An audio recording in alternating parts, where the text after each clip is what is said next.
தப்பாக இருந்தால் சொல்லுங்கள், திருத்திக்கிறோம். எபிசோடு 35. விஜய்க்காக காத்திருப்பதாக பழனிசாமி என்று ஒரு செய்தி ரெக்கை கட்டி பறக்கிறது. கட்சி துவங்கும் போதே கொள்கை எதிரி பாஜக என்று சொன்ன விஜய், பாஜக உள்ளே இருக்கிற கூட்டணிக்கு எப்படி வருவார் என்பது புரியவில்லை. பாஜக தவிர அமைப்பு ரீதியான எந்த கட்சியும் அதிமுக கூட்டணியில் இல்லை என்பதை நாம் ஒப்புக்கொண்டே ஆக வேண்டும்.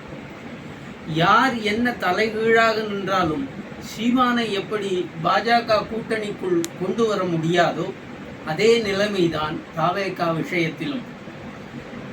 பாஜகவை வேறறுக்க குறிப்பிட்ட ஒரு அமைப்பால் களம் இறக்கப்பட்டவர்களே சீமானும் விஜயும் என்பது நமது அபிப்பிராயம்.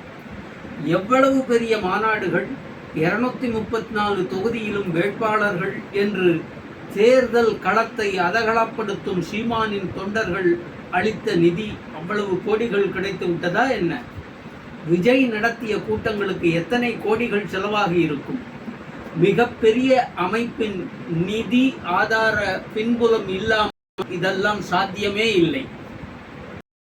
பாஜகவே கூட இறக்கி திமுக ஆதரவு வாக்குகளை சிதறடிக்கும் முயற்சியில் இறங்கி இருக்கலாம். அல்லது சோனியா, ராகுல் அண்ட் கம்பெனி இவர்களை இறக்கி திமுகவுக்கு பயம் காட்டி இருக்கலாம்.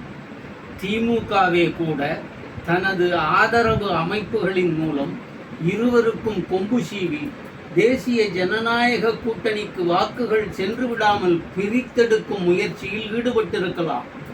99இல் பாஜகவுடன் மத்திய அரசில் அங்கம் வகித்த திமுக 4.5 வருடங்களில் வெளியே வந்தது ஏன்?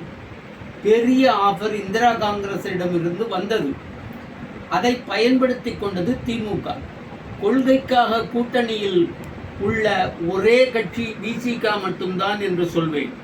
சனாதனத்தை வேறறுக்க திமுக கூட்டணியில் இருப்பதாக சொல்கிறார் திருமா. வெளிப்படையாக பேசும் திருமா எவ்வளவோ மேல்.